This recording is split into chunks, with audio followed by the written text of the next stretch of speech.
Hello and welcome to a very special How I Paint Things. Now, it being snowing for the last 3 days over here at least, winter has finally arrived, and that to me always puts me in mind of troopers from various things in the snow. Painting snowbound armies in the winter is always a lot of fun, and I've not done Snowtroopers yet. So this fella here, he is from Darkfire Designs. He's actually a 3D print come off of my Mars 3, and I'll link to the pack that he's available in. It's a pretty good deal, as well it also comes with a Legion scaled STL set to make an AT-AT. So if you are mad enough to try that, I would love to, please send me photos. I'd love to see it done. Now the method I'm going to show you is nice and simple. It's all just speed paints and a little bit of dry brushing. There's no complex mixing, just a dot or two of Speedpaint Medium here and there. So all the paints for this will be listed in the description. Let's get started. So once you've got your miniature cleaned up and assembled, whether it is a plastic kit or a resin print, as in this case, first thing to do is to prime them. Now here I've used Brainmatter Beige from the Army Painter.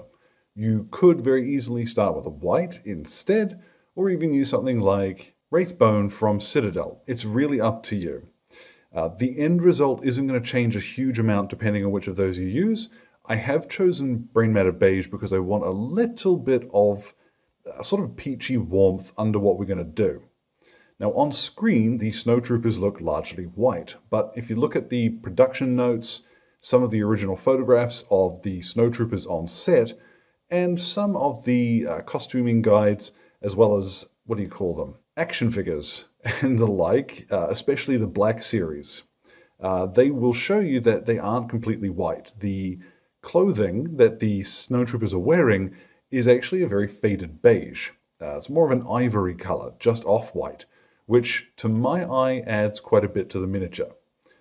Snowtroopers, if you want them to be screen accurate, you can just blast them white and hit them with a wash, paint the black, and call them done. But that's not going to look very interesting. So we are going to put in just a tiny bit more work and get what I think looks a bit more accurate to what the set designers and the costume designers were putting in front of the camera. So the first color we're going to apply is to start from the lowest parts of the miniature, which will be his uniform. And for this, what I've done is mixed up Bony Matter with some Speedpaint Medium. For every 1 drop of Bony Matter, 2 drops of Speedpaint Medium. So 1 to 2 color to the goo, which is a really fun way of saying it. So I'll load up my brush and let's just layer this on. You'll see it's not going to do very much at all. Really what I want this for is just to go and flow into the recesses and give us a little bit of visual interest to these areas. Now his boots likewise, paint them in the same. They tended to have quite a grubby finish to them, and you can just splat straight over the top of those.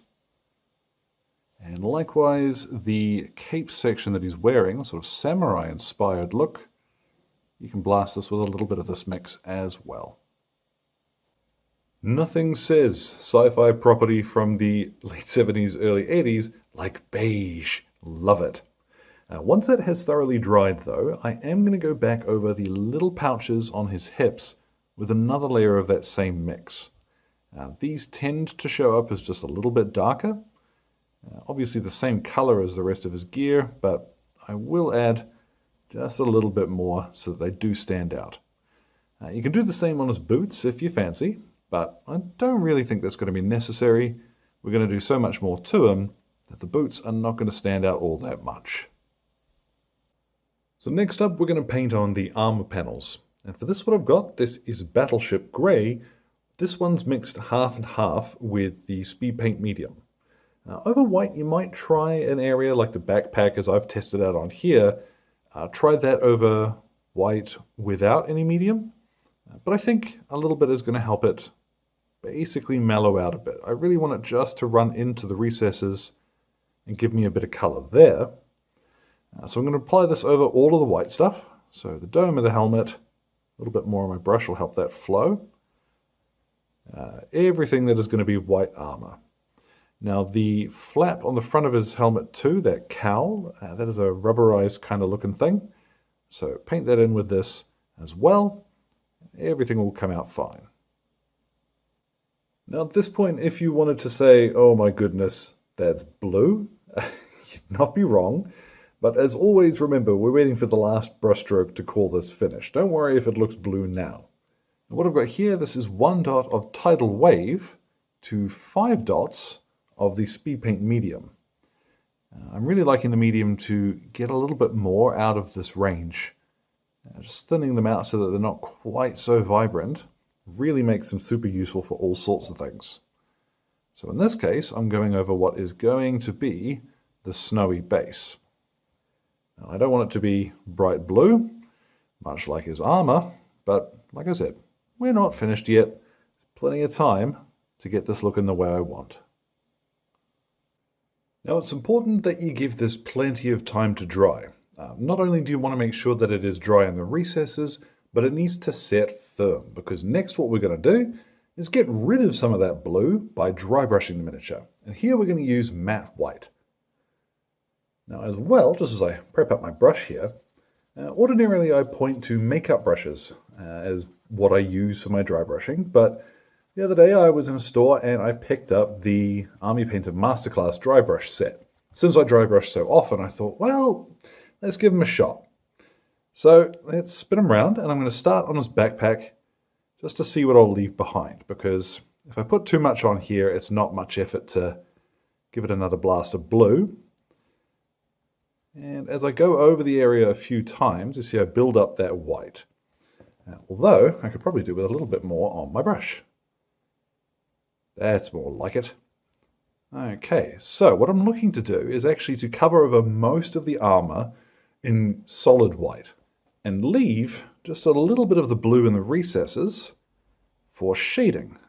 So over his helmet and his shoulder pad here at the same time, I go over those a few times, slowly turn them as I go. There we go, that's going to start looking a lot better. Now I am also going to do this over the uniform too, because I want to lighten that a little bit. The other cool thing is that I can wait for this first pass to dry and then come back and give it a second on areas that I really want to brighten up. So across his hips here, lighten up his trousers, his armor plate. We're going to dry brush the whole thing. We're also going to dry brush, quite heavily I would say, the snow. So I'm going to need to add a little bit more to my brush to get that closer to white again. But away I go. Let's whiten up all of the miniature. Now you'll see we're really starting to get somewhere. We've got that funky beige, we've got some blue recesses on our armor to give it a little bit of visual interest, but it's not so grimy and dark. Winner. What I am going to do is get a little bit of white paint, matte white again. I've thinned some of this out on my wet palette. And still using the Army Painter palette, by the way. This new Wargamers one's quite fancy. Really been really handy for the speed paints in particular. What I'm going to do is just pick out some of the areas, like on the top of his helmet, where I want to make sure that the white is pristine. So I'm not going to do much of this. Really more of a highlight stage, which you could skip for your bulk infantry, but maybe you want to pick out your commanders or something like this. It's up to you. Just some of these panels a little bit more flat. Now what's just occurred to me, it might have been a good idea to do that white paint tidy up step after what I'm about to do, because if I make a mess of things, I'm probably going to want to go back to that white again. What I have here is Grim Black, and we're going to use this straight from the bottle. This, I think, is the first one I haven't thinned down. We're going to paint on the black bits. There's actually not a lot of black on the Snowtroopers, just his blaster, and be careful when you come up near his face. And then his eyes. Now this is what I'm worried about messing up. But a little dot of this Grim Black into the eye sockets shouldn't be impossible. Yeah, I could luck out and get it right first time. But if you do make a mistake, just go back to that matte white, like I mentioned, and you can tidy those up. So, yeah, that, I might want to straighten up that corner there. Now, something I find really interesting is the moment you get that black on, how much whiter the white looks by comparison. That's looking really cool. Now, there are a few little grey Greebles, depending on how much of the chest piece you can see. There's a couple of little bits under there. But what I'm going to use for these on this miniature is 1 part Occultist Cloak and 1 part Speedpaint Medium. Now if you're lost for where bits like this should go, what you can do is check out 501st Legion. They have an excellent cosplaying resource where each of the packs, they have very, very thorough details for everything that you would need as a costume, which of course works perfectly well on our miniatures as well. Now, the backpack is where you'll see most of those details, and after the grey there's really only one last element to be painting, and that is the little red Greebles. So for this I have Poppy Red. Let's spin them around because there's the 3 little Vader-style lamplight things on his chest. And anything else which is going to be red, just dot in with a little bit of your Poppy Red.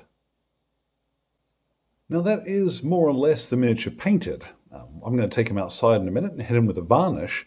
But before I do that, I'm going to apply a little bit of Valhallan Blizzard. This is a Citadel product, and it's kind of a snowy goop. This dries a little bit differently to how their other textured paints do, in that as it settles and dries, it takes on kind of a frosty quality. Now I'm not going to completely cover the base in this. What I'm using this for is to add some little patches of freshly driven snow, and just to add a little bit of texture to what we're looking at here. So once this has thoroughly dried, then I'm going to varnish him. And we're going to look at what he looks like once he's all finished. And so there at last, our Snowtrooper is complete. And I've really enjoyed painting him. White has this enduring reputation for being difficult to paint, but I think with the advances in different paint ranges, it's just not the case anymore. And an Imperial army can look really good with a minimum of effort, and certainly the number of paints you're going to need to buy.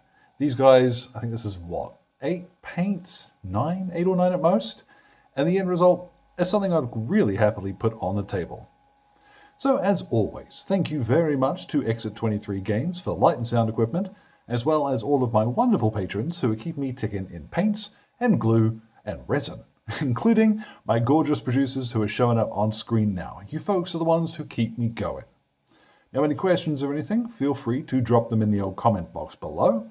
My Twitter and Instagram are both linked there too. So thank you very much for your time, one and all, and may the Force be with you.